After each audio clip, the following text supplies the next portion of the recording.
morning where you are. If you're looking through the window, it's dark outside where I am. That's not a funny wall. That is actually, you're actually looking outside into Italy. It's 6 o'clock here and morning where you are. And I am grateful to be able to do that and to live in this magical time where I can be on the other side of the planet and still get together with all of you. This is so much for those of you that grew up at the time that I did. It's so much reflective of growing up with the Jetsons. You know, right? This is what we saw.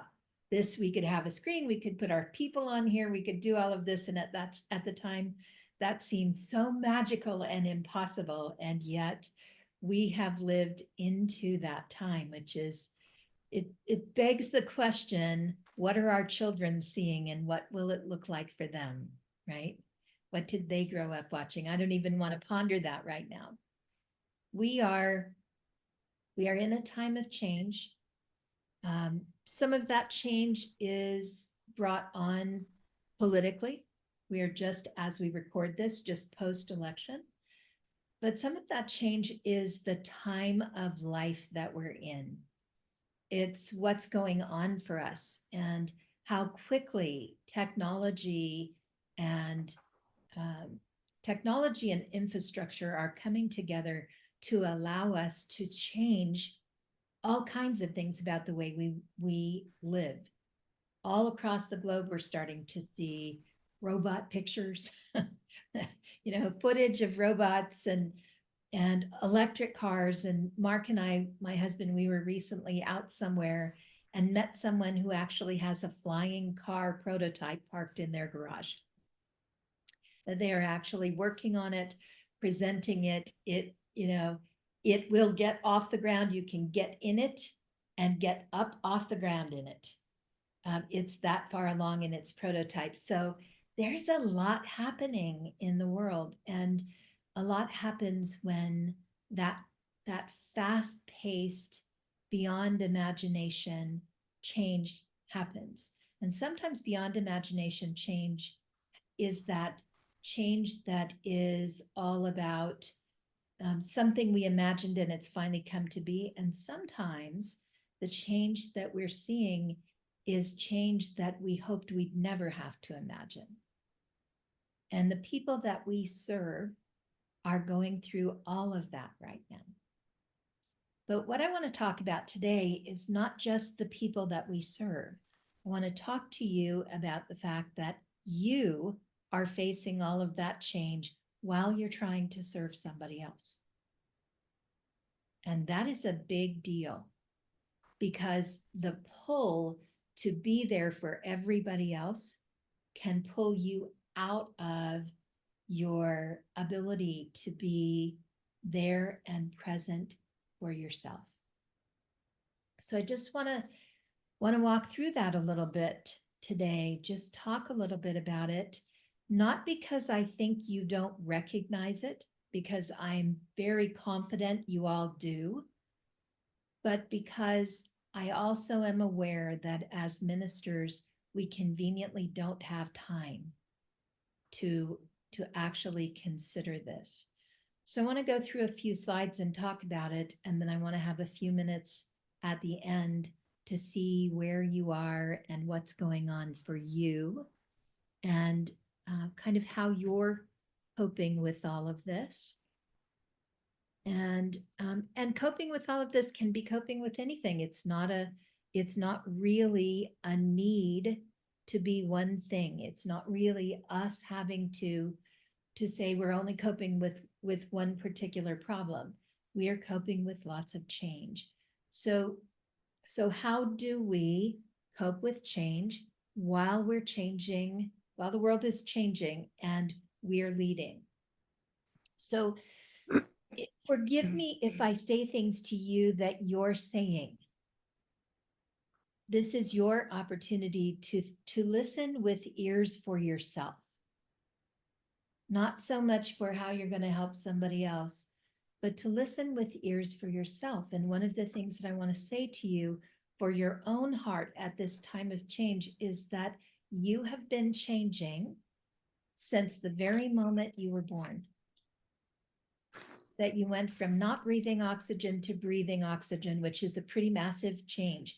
And you may not realize this, but because I worked for a long time in the area of hypnobirthing and have a lot of birth study, one of the things that we don't ever think about is what it feels like to take a first breath. That when air comes into our lungs for the first time, it can feel like fire. That we as babies do not anticipate the deep, the breath that comes in. We have no way of knowing. Our body doesn't know we're going to breathe until we do. And when we do, when we breathe for the first time, it's a massive change, a change that will stick for the rest of our lives, a change that is life-changing and life-giving for us, but also shocking. And I say this to you because the kinds of changes we're seeing right now are sometimes frightening, sometimes life-giving, and sometimes shocking. And they can feel like fire in our lungs, like we have to do something, but we don't really know what to do. So just understand, as we did when we took our first breath, that the change that we're going through still remains divine order unfolding. Even though it doesn't look like divine order, even though we might have trouble figuring out how it's leading to divine order, the things that we understand as ministers of our persuasion of spirituality remain true, even though they feel questionable right now. And one of the things that we do understand is that divine order is in process. And there is not a way that we have been deserted, because we are the very presence and essence of the divine. And the fact that we are here tells us something. We also know that when we resist, that is often because we're afraid. And we have very real reasons for feeling fear.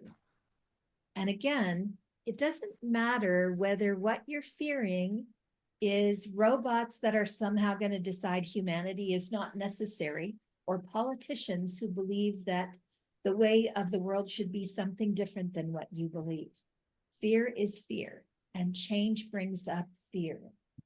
So understanding what we know religiously, spiritually, understanding that we can be shocked even in a good time, and understanding that we're likely, that it is normal and likely that we will feel some fear at a time when the world is changing so quickly. It's important to acknowledge all of that. And also important to acknowledge something that we as ministers don't have time to think about, which is that our own spiritual growth is built upon our work in ministry. That we every day, and I've had conversations with some of you about this, everything we read, everything we look at, everything we do, we look at through the eyes of, will that preach? Oh, that's a great quote, that'll preach. That's a great book, that'll preach. That was a great story, that'll preach. We look at life through the lens of what we will take back. But I want to invite you to consider that the experience that we're having right now is for us, not just for the people we serve, and that we are having to grow. There was a quote online from Valerie Carr today, and I put it on my Facebook page if you want to go see it. But essentially what she said was, my ancestors used the practice of freedom inside. They learned to be free inside. They learned that no matter what was happening on the outside, they could hold open space for their own freedom and accept themselves for who they are. I want to invite you to just consider that we are growing, and that the fact that we're spiritual leaders, or the fact that we're people of age, all of those things, none of that stops us from growing. We are in a time where humanity is growing in leaps and bounds. And part of our work is to give direction to people who are growing. not necessarily to tell them where to go, but to keep their eyes turned toward what is sacred. And in order to do that, we have to be able to keep our own eyes turned toward what is sacred. So grounding ourselves first is kind of that same thing that you get on the plane. You put the oxygen mask on yourself first, because if you pass out, you can't put it on anybody else. We have to ground ourselves first before we try and to ground and center the people we serve. We can do that through daily meditation, which most of us have a good practice of. But you might need a little bit more meditation, or you might need a different way of meditating. So to center yourself intentionally in your meditation and ask each time you go in for more steadying during times of change, for more solidity and more somatic connection to your body, so that you can notice when you're feeling anxious, for your body to remember what it feels like when you are in peaceful meditation, and to carry that sense of peacefulness and connectedness with you in a bigger way. Those are intentions that we can set for our time of meditation to help our meditation be even more effective for us. This is also a time when our breathing is important, when very simple breathing techniques can bring us to relaxation. So one breathing technique that I'm very aware of, I use two different ways, and that is a breathing technique that balances the chakras. Also, the same breathing technique can be used to calm anxiety, and that is the simple 2 breaths, 1 breath. So instead of breathing in and out, you breathe twice and then out. So it looks like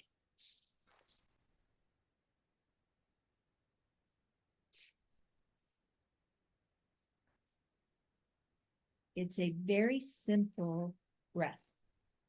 It's a breath that you can use if you want to start at the root chakra and pull the energy up to the belly, up to the solar plexus, up to the heart, up to the throat, up to the third eye, and up to the crown. Each time you breathe in twice, imagine the energy moving up to the next energy center. Relax there for a minute. Breathe in twice, up to the next center. Relax there, come up again, all the way up the chakra system. It's a way to start at the bottom in the physical body and bring ourselves up to the divine connection. At the same time, that 2 breath, 1 release helps balance the nervous system. So that's just a simple breathing technique that you can use when it gets to feeling really big, when the change feels like a lot and you're trying to figure out how to move through this with people you're serving, and when people you serve are even more upset than you are. And you have to balance yourself so that you don't get triggered by what's bothering them. You can't pour from an empty cup. We all know that. We've all been told that. Breathing is one way you can fill your cup. Making time for meditation and grounding into this physical form is another way. This is a time that we have to be aware of all of our tools in our toolbox. All of the things that we've learned over the past 35 or 40 years. For many of us, it's been that long. We have to use those tools now in order to be able to do a good job for the people who need us, and in order for us to be able to move through this time and grow spiritually, which is the huge opportunity in front of us. So authenticity is going to be really important. In the process of leading others, it sometimes feels like it's our job to hold the stable center. Tony Bain will say, we are the presence of all is well. We are the presence of all is well in our community. And I agree with that. And at the same time, when change is happening as quickly as it is, and it's as challenging as it is for many of us, when it's this challenging, being authentic is going to be important, because you either give a message to people that we're all moving through this and learning together, or you give people a message that sometimes looks like, well, if she can do it, why can't I? Or if he can do it, why am I having such a hard time? I ought to be able to. I should be able to. When we can authentically speak to the fact that this is a challenging time on so many deep levels for so many people, for so many marginalized groups, when we can look at this and say to our people, I realize how challenging this is. This is challenging for me too. I have to use my tools. I have to work harder. I have to commit myself to what I believe spiritually. And on that front, I want to say to you, this is a time that we can hit our own dark night of the soul. The time that we might look and go, in a world that has the presence of the divine, the way I understand that presence to be, how could we be dealing with these things? How do those things align? Which is why I said to you, the divine that we have come to know has not changed. What has changed is the world that we live in, but our source has not. And we have to remember that and move back to it. And if you have questions about it, and you might, let that be so. Because in my experience, when we have real doubt about the divine, when we have that dark night of the soul, when we really question whether what we believe is true or not, when we come through that, we are in a stronger place than we have ever been in our belief system, whether it's the same belief system or not. We are in a stronger place for having questioned. And it's okay to be in question. What people need more than anything else from you right now is a sense of belonging, acceptance, love, and compassion. That's what they need from us. All the spiritual talk in the world is not going to replace their sense of belonging, of love, of compassion, and connection. And that you are all amazing at delivering. So showing vulnerability builds trust and reliability, and a sense of interconnectedness, a sense of relatability. And as you communicate your own feelings, your own unsureness or uncertainty, remember that when you do that, you can share some of the tools that you're using to cope with the fact that you feel uncertain. Those tools will be really useful, just like that little breathing exercise I just showed you. That breathing exercise is incredibly valuable to me. I use it all the time. The reason I can share it with you is because I've been using it much more lately, because I have uncertainty and because I have concern for people who are vulnerable right now, who I love very dearly. And I'm having to pull out my tools. You're pulling out your tools too. Don't forget to offer them. Don't forget to share them and tell people how it is that you show up on the platform so strong.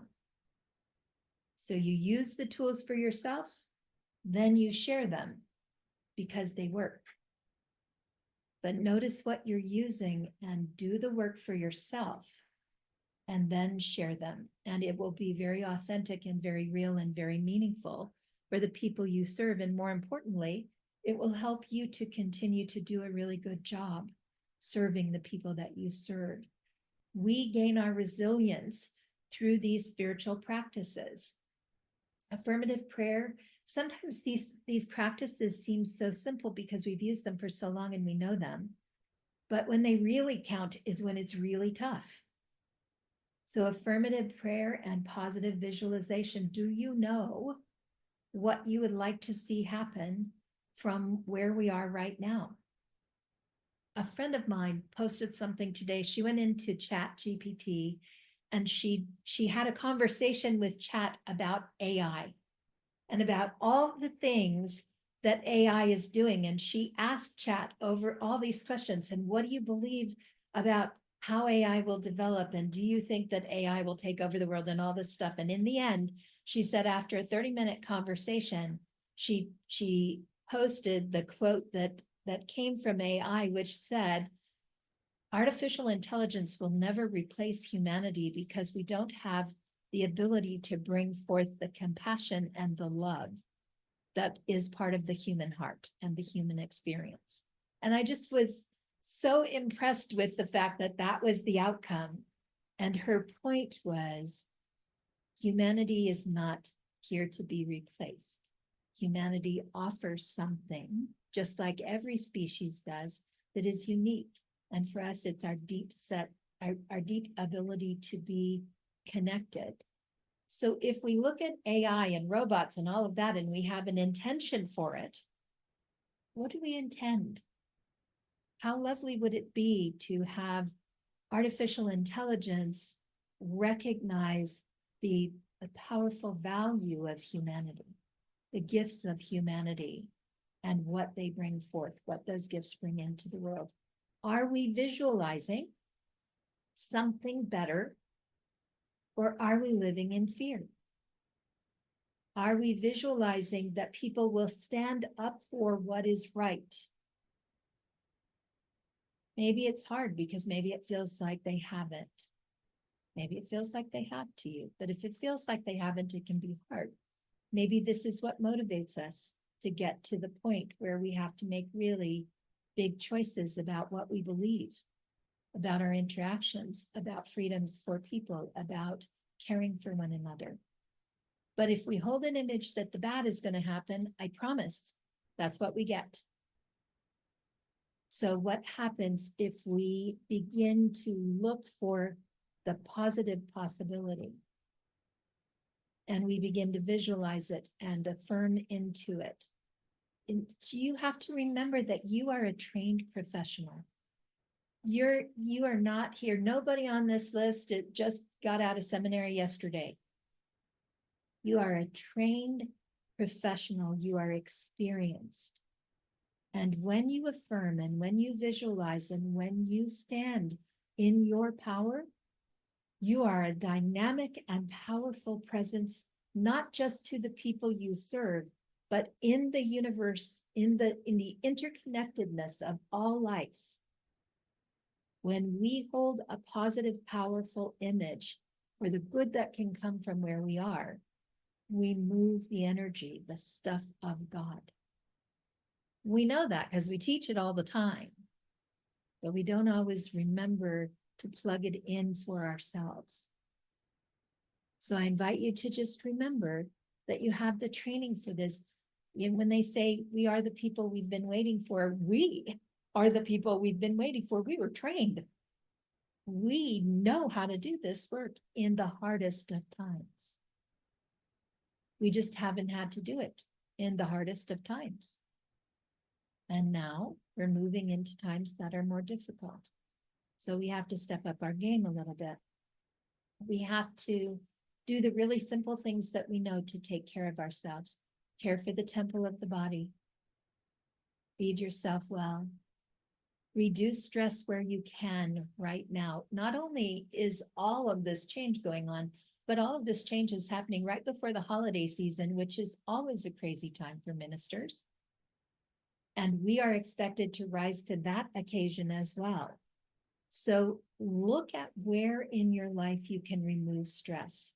If you can cancel a dinner party you don't really care about going to, if you can take something off your schedule at work that could wait until January or February, now you don't have to remodel Fellowship Hall right now.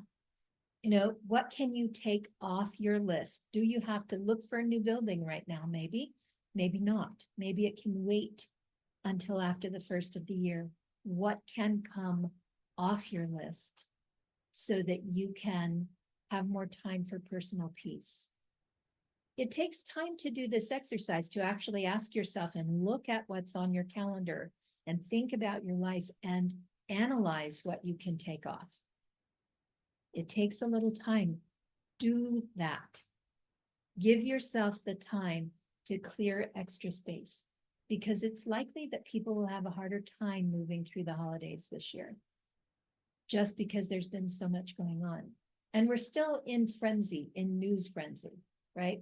We're still in the plethora of news stories dumping on everybody, and it's a financially difficult time for people with buying for Christmas and all of that stuff, and still wanting to feel a little more cautious about how they spend. So there are a lot of reasons for people to be more stressed, and for you to do the work that you want to do and be the minister you want to be will require you to give yourself a little extra space. So look at where you can reduce stress and regulate your emotions a little bit more easily by taking something off your plate. And then schedule your life so that you've got some regular breaks, and keep them.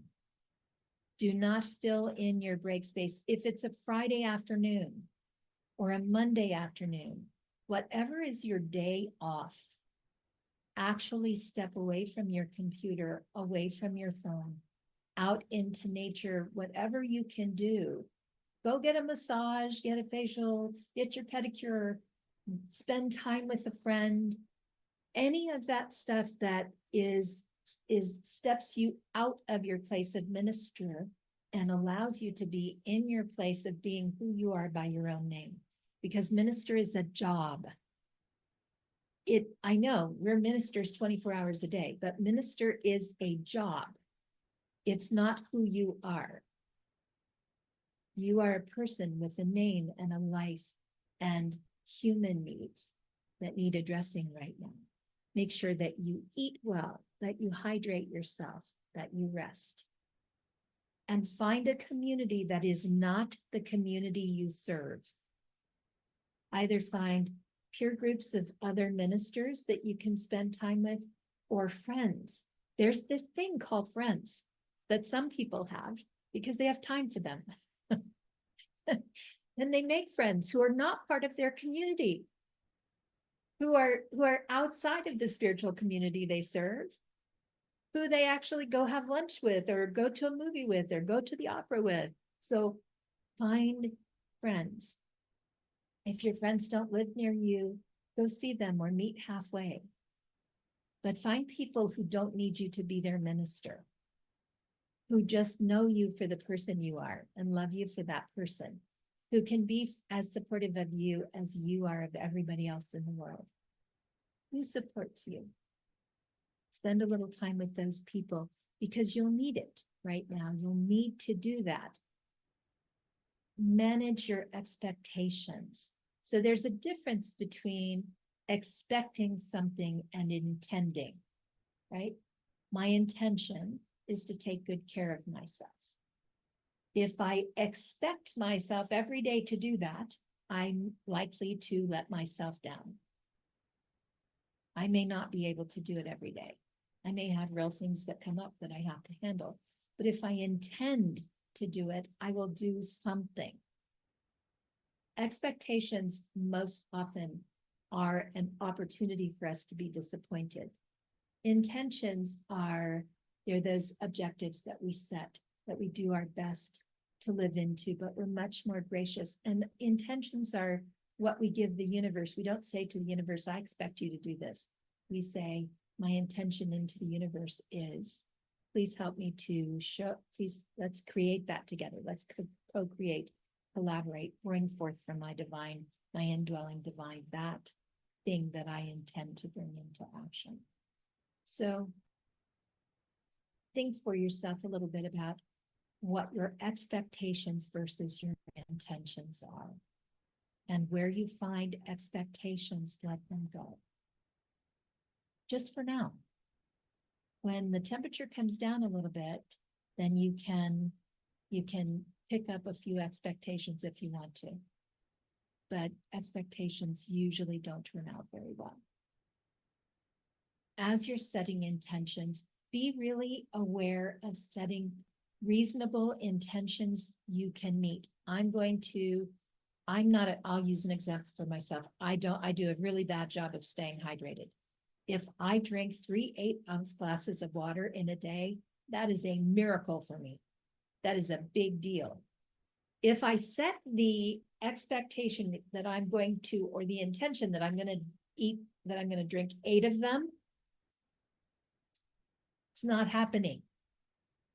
But it's a very realistic thing for me to drink 3, maybe even 4 every day. That's a very realistic and attainable goal. And when we're going through change, meeting those small intentions can help buffer us up, strengthen us, and help us to feel a little bit more able to do what we need to do. So again, set reasonable intentions that you can see through, because it will help you to feel stronger. And be okay with doing your best. I'm doing my best, and that's enough. I did my best today, and that is enough. I don't have to worry about it. I'm not going to go back and relive it in my mind or in my heart. I did my best today. That is enough. Tomorrow is a new day. We don't recognize the impact of the work that we do. What happens is ministers burn out because they just keep trying to do it over and over and over every day. And we don't recognize really how taxing this work is. And it's so important. What each of you are doing is so important in the world. So set intentions that help to support you, and be kind to yourself. Be as kind to yourself as you would be to someone else. As kind. If you get to the end of the day and you didn't do everything you want to do, now is the time to say, that's okay, it's enough. Tomorrow is a new day. We'll see what tomorrow brings. You're going to be teaching others while you're coping yourself. This is how we evolve. We are learning, the people that we serve are learning. We're walking a step-by-step path that we can't see the outcome of yet. It's really important that as other people start to make shifts, that we share our shifts too, and that we also notice their shifts. Gratitude is a practice that always, always, always lifts the frequency, always lifts us up. So being grateful not only for your own learning, but noticing other people's learning and saying, I see you getting stronger in this. You know, it makes my heart happy to see you using the tools we've been learning together for a long time. I'm really grateful for you showing up every Sunday. Your consistency here helps create grounding for me. Those kinds of statements of purpose and gratitude can be really valuable for both you and the people you serve. And sharing our wisdom and speaking into the fact that this is a time that we are collectively growing our wisdom through uncertainty is a valuable thing that when you say it will not only bring comfort to the people that you serve, but it will bring comfort to you to look around on Sunday morning and see all of those people that are there and remember that they are committed to their spiritual growth. Those people are showing up to be strong enough to do the next thing. And the fact that they are there is energy coming to you as much as it is energy coming from you, if you let it be. If you are in gratitude for those people, if you stop and look at their faces, see them as people, collective wisdom, people who have life experience we haven't led, who bring all of that to our place, who bring their frequency, their energy, and their intention to our place of being, you can take some of that in for yourself. And when you do, then it goes back to the other person. And it works in a figure 8. They feed you energy, you feed them energy. And together you build a nice clean circuit of energy that allows you to keep your frequency high. And that's valuable right now, because you're not supposed to carry the whole world on your shoulders. It's not your job to do it alone. It's your job to lead a community that is not just supportive of everybody else, but supportive of you as well.